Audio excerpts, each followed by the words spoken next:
Assalamualaikum warahmatullahi wabarakatuh. Perkenalkan, nama saya Mutia Anastasia dengan NIM C0D023046.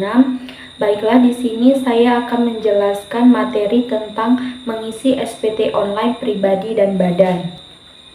Yang pertama yaitu pengertian SPT dan fungsi SPT.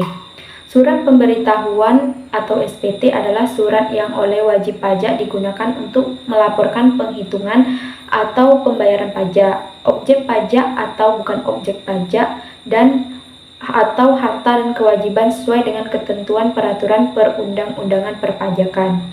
Fungsi surat pemberitahuan bagi wajib pajak penghasilan adalah sebagai sarana untuk melaporkan dan mempertanggungjawabkan penghitungan jumlah pajak yang sebenarnya terutang dan untuk melaporkan.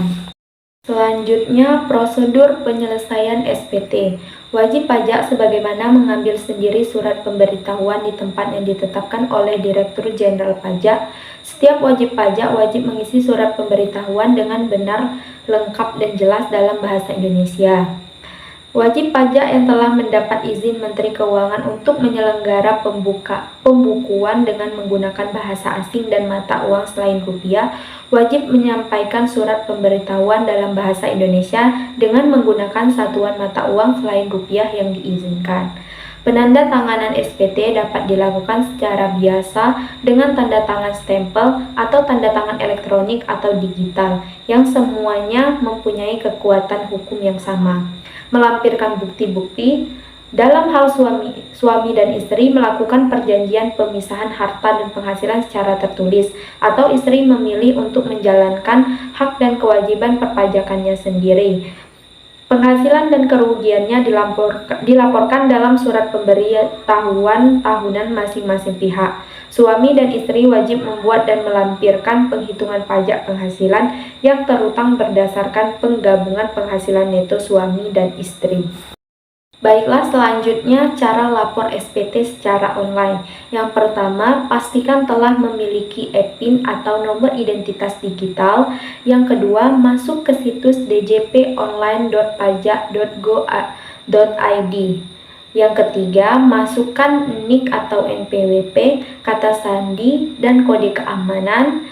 Langkah yang keempat yaitu pilih form yang akan digunakan seperti SPT 1770SS atau SPT 1770S. Langkah yang kelima yaitu klik buat SPT. Akan muncul pertanyaan status yang harus dijawab untuk mendapatkan formulir SPT tahunan yang sesuai. Langkah yang keenam, setelah berhasil login, klik kolom lapor dan pilih e-filing. Selanjutnya, langkah yang ketujuh yaitu isi data formulir yang berisi tahun pajak dan status SPT normal, klik selanjutnya. Langkah yang ke-8, isi SPT sesuai formulir bukti potong pajak. Langkah yang ke-9 yaitu pada halaman terakhir terdapat persetujuan SPT tahunan yang sudah dilaporkan. Jika sudah benar semua, pilih setuju. Langkah yang selanjutnya yaitu klik kirim SPT dan bukti penyelesaian laporan akan dikirimkan melalui email. Lalu selanjutnya kode verifikasi akan dikirimkan lewat email atau SMS. Masukkan kode verifikasi yang sudah didapat. Terakhir, jika sudah, akan muncul ringkasan SPT dan pengambilan kode verifikasi. Klik di sini untuk pengambilan kode verifikasi. Baiklah, penjelasan selanjutnya yaitu jenis SPT. Secara garis besar, SPT dibedakan menjadi dua, yaitu surat pemberitahuan masa adalah surat pemberitahuan untuk suatu masa pajak. Yang B, surat pemberitahuan tahunan adalah surat pemberitahuan untuk suatu tahun pajak atau bagian tahun pajak. SPT meliputi SPT tahunan pajak penghasilan, SPT masa yang terdiri dari SPT masa pajak penghasilan, SPT masa pajak pertambahan nilai, SPT masa pajak pertambahan nilai bagi pemungut pajak pertambahan nilai. SPT dapat berbentuk formulir kertas atau hard copy atau juga dokumen elektronik. Baiklah, selanjutnya yaitu batas waktu penyampaian SPT. Batas waktu penyampaian surat pemberitahuan adalah untuk surat pemberitahuan masa paling lama 20 hari setelah akhir masa pajak. Khusus untuk surat pemberitahuan masa pajak pertambahan nilai disampaikan paling lama akhir bulan berikutnya setelah berakhirnya masa pajak. Yang selanjutnya, untuk surat pemberitahuan tahunan pajak penghasilan wajib pajak orang pribadi paling lama 3 bulan setelah akhir tahun pajak.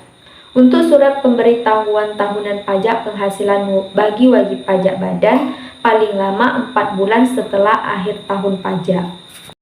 Baiklah, selanjutnya perpanjangan jangka waktu penyampaian SPT. Wajib pajak dapat memperpanjang jangka waktu penyampaian SPT tahunan sebagaimana dimaksud untuk paling lama 2 bulan sejak batas waktu penyampaian SPT tahunan dengan cara menyampaikan pemberitahuan perpanjangan SPT tahunan. Baiklah, yang terakhir yaitu tentang sanksi terlambat atau tidak menyampaikan SPT. Apabila surat pemberitahuan tidak disampaikan dalam jangka waktu yang telah ditentukan atau batas waktu perpanjangan penyampaian surat pemberitahuan dikenai sanksi administrasi berupa denda sebesar A. Rp500.000 untuk surat pemberitahuan masa pajak pertambahan nilai, B. Rp100.000 untuk surat pemberitahuan masa lainnya, C. Rp1.000.000 untuk surat pemberitahuan tahunan pajak penghasilan wajib pajak badan, D. Rp100.000 untuk surat pemberitahuan tahunan pajak penghasilan wajib pajak orang pribadi. Demikianlah teman-teman penjelasan tentang mengisi SPT online orang pribadi dan badan. Jika ada kesalahan, saya mohon maaf. Saya akhiri. Wassalamualaikum warahmatullahi wabarakatuh.